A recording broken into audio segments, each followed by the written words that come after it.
Alright, so I tried something crazy with my EWI. I had accidentally done it previously with my EWI Solo, and when I got the EWI 5000, I realized that the bite sensor really didn't do what I wanted it to do. And then I went online and I saw a bunch of other people not really liking the default function of the bite sensor, but some people really do. So, by default, I'm going to go ahead and take this off and I'll show you the modification that I made. But before I do that, let me show you what it does so that you can decide if it's something you're even interested in. So by default, the bite sensor can be set to affect pitch bend, right? So it can send a pitch bend signal when you bite. But it's pretty hard to use that musically if all you can do is bite and kind of tweak the pitch a little bit. What I like to do is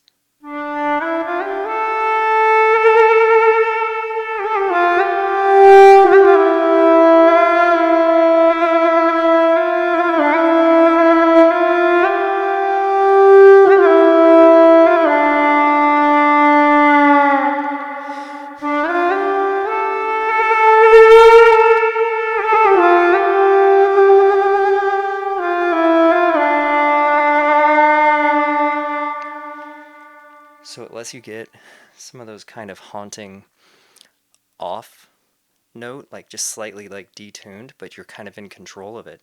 So you may have noticed, like the 5000 has a pitch bend up and down, but the Solo only has one, so you're kind of limited to either one or the other. But if you do this, watch, I can pitch bend up just by pressing the EWI against my lips, and I can bend down by using the down one. So it gives me like a very organic control over this. But now let me show you how this happens. I'm going to demonstrate on my Solo because I'm not using that one right now. So it's the same thing. So here we have the Solo. I've got this handy little screwdriver. I don't even know where I got it. I think it came with some toy that took batteries or something. So you just put it in here. We're gonna unscrew that. And it's kind of a captured screw, so this feels a little bit strange, but there we go. So I've now lifted this off. And so this is good because, I mean, you should probably clean these things out, right? Our mouths are all over them, so. Alright, and then right here, let me see if I can get that up there. You can kind of see how there's these two, like, metal pieces. And in between them, I don't know if you can make that out in the camera there, there's a little plastic piece that acts like an insulator. The way this works, when you bite, they get a little closer together, and that adjusts the resistance. So when the resistance changes, the EWI's electronics say, oh, someone's biting, let's apply pitch bend at the rate of that change in resistance. So, pretty simple mechanism, and got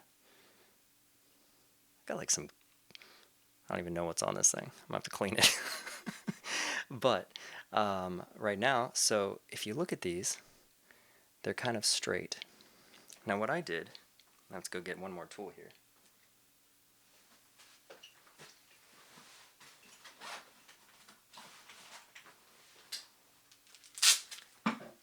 So I just took my Gerber,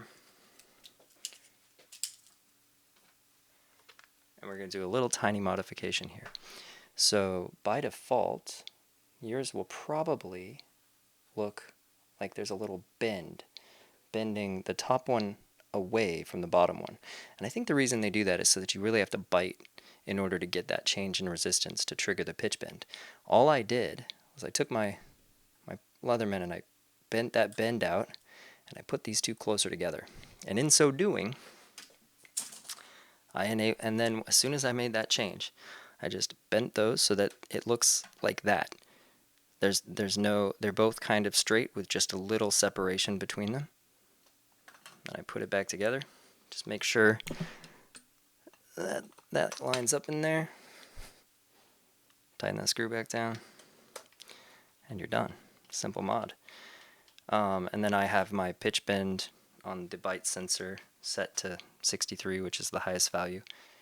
And that's pretty much all there is to it. And at that point, now, what you may find and what I had to do when I was doing it to this guy is I I had to kind of like take it off, tweak it a little bit, put it back on, try it, take it off, tweak it a little bit, until I got the behavior that I wanted. But the reason I'm sharing this is because just to show that you can adjust the behavior of the bite sensor itself, and it's a non-destructive mod. Like I could bend this back to the normal way and it doesn't do anything. Like don't bend it too much because it will fatigue the metal if you do it a lot, but if you're just doing it a little bit, it's fine. Doesn't really seem to affect anything unless you bend it in the way you want. So maybe take a picture of the way that it looks when you first take this off so you can put it back to its original state if you decide you don't like this. But yeah, that's about it. So one more example here. I'm using both the built-in sounds, and then here I've got something called the WiDi Master, WIDI, and what that guy does is it just gives me Bluetooth MIDI, and that's going to my iPad, and I'm using an AUV3 app called Respiro for the sound as well. So for instance, if I make it just that one, so this is just the onboard sound.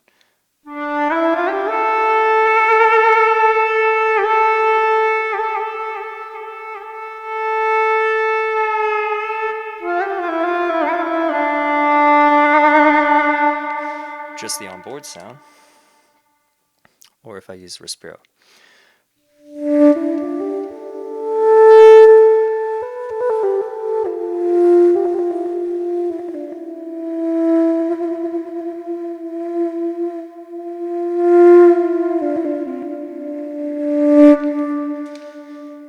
So you can see it works with an AUV3 as well as the built-in sounds, which means because it just sends a standard pitch bend, works pretty much with any software synth, as well as the built-in stuff. So there you go. I hope you found that useful or inspiring to try something new, and let me know if you're interested and I'll make more cool videos with my EWI.